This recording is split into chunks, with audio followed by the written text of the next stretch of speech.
will be getting into spoilers here. You've been warned. Anyway, I didn't like this finale as much as I thought I would. It's weird, it's random, it's honestly incredibly emotional, and I absolutely love some parts of it, but it has some relatively unnecessary stuff in it.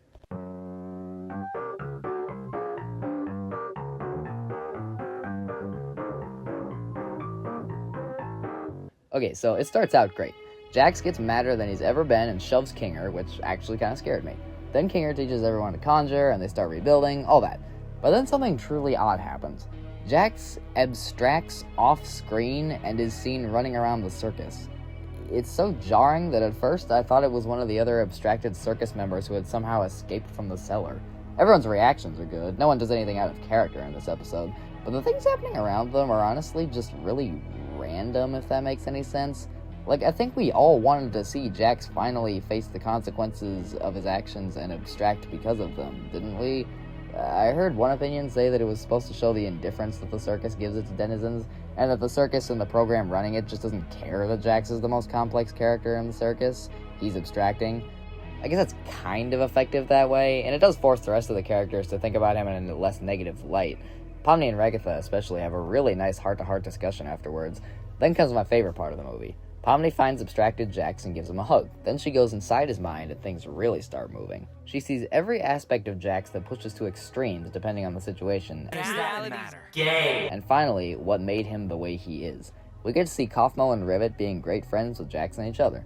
Then Jax reveals to Rivet why he acts the way he does, and his backstory isn't the saddest thing in the world, but dang is it moving to see him tell it to someone else out of his own free will. It really makes me believe that deep down, he's a really nice and fun guy who trusted Rivet probably more than anyone else in his entire life. It also makes his shame room from episode 8 hit so much harder, and further confirms that his deepest fear is being vulnerable. But then Kaufmo knocks on the door, and Jax gets so terrified that someone else might learn what he told Rivet that he gets up, makes Rivet swear to never tell anyone about it, and leaves. He becomes increasingly distant from Rivet, and gives maybe the most accurate and realistic portrayal of friends splitting up I've seen in all of cinema. If you happen to know a better example, please tell me. Rivet eventually abstracts from sadness, assumedly, and Jax is incredibly guilty and heartbroken, but he doesn't tell anyone, and actually he doesn't even care, which only makes him more depressed. After a while, he cuts off ties with Kaufmo, too, and then we see him become the insufferable jerk we all know and love. By the way, as a side note, Kaufmo was unfortunately not voiced by Jack Black, but I think the guy who played him did a great job. It really makes me want to see more of Kaufmo, because he's a pretty likable character for what we do see of him. Then Pomni goes to a different part of his mind, finds where he really is right then, and gives him a hug, cheers him up, all that. But then, he stays abstracted after that, and I have no idea why. Like, no joke, he just never comes back.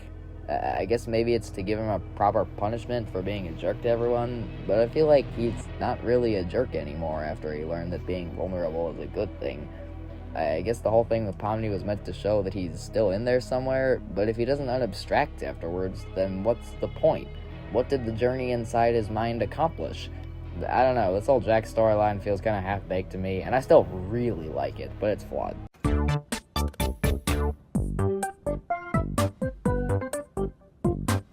But now we get to the Kane storyline, and yeah, he comes back. With the way the subject of the episode shifts, it almost feels like two different episodes were put together for this. One is the Jax episode, and the other is the Kane episode. Call me crazy, but I don't actually think it's that far-fetched for him to still be alive. Because, like, when you put something in the trash on a computer, it's not deleted until you empty the trash, and maybe Kinger didn't do that, IDK. But what happens next is truly what made this finale so imperfect for me. He turns good. Well, okay, maybe that's not the weird part. AI can adapt. But then he becomes, like, friends with everyone else and shows them their names and what their human selves are up to. First of all, I don't really think we needed to learn who they were in real life. I actually liked keeping some of the mystery alive about that. Like, we all had our headcanons about that, so why ruin that like this? Also, apparently it was extremely obvious to most people that they were just brain scans of real humans the whole time. I honestly never picked up on that, but maybe I'm just stupid. Also, how can they be friends with him? I mean, first of all, he's an AI, so he doesn't feel anything. It's like becoming friends with ChatGPT. It might almost kinda sound like it's your friend, but it's not. It's just pretending to be. And that's the end of the Amazing Digital Circus. Jax abstracts and is kept as a pet, and the surviving gang becomes friends with Kane and learns how they're doing in real life.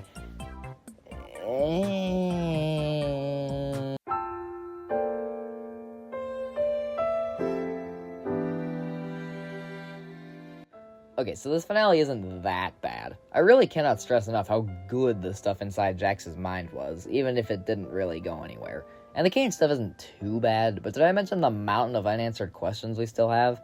Like I said, I'm stupid, so maybe I didn't get the sophisticated subtlety of the answers to these questions, but like, where did Bubble go? Who or what exactly was the blue AI that Kane controlled until he let it go? Abel?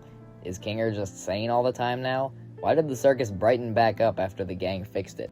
What happens to Jax when he holds his breath? Why was Jax able to break the fourth wall the whole time, explicitly knowing and saying that they were in a TV show? Why doesn't Bubble have any freaking lines or screen presence whatsoever throughout this entire episode? It's so frustrating because, like, it was so easy to make this way better. You just needed to completely erase Kane from the episode, keep all the Jax stuff and have him unabstract, then have him apologize to everyone for being a horrible person, making each apology last at least 10 minutes, not reveal anything else about them in the real world, and you have a feature-length masterpiece in your hands. I don't get it. What was the point of some of this stuff? Someday I hope this finale gets like a Snyder cut or something that cuts out all the unnecessary stuff and makes it its true potential.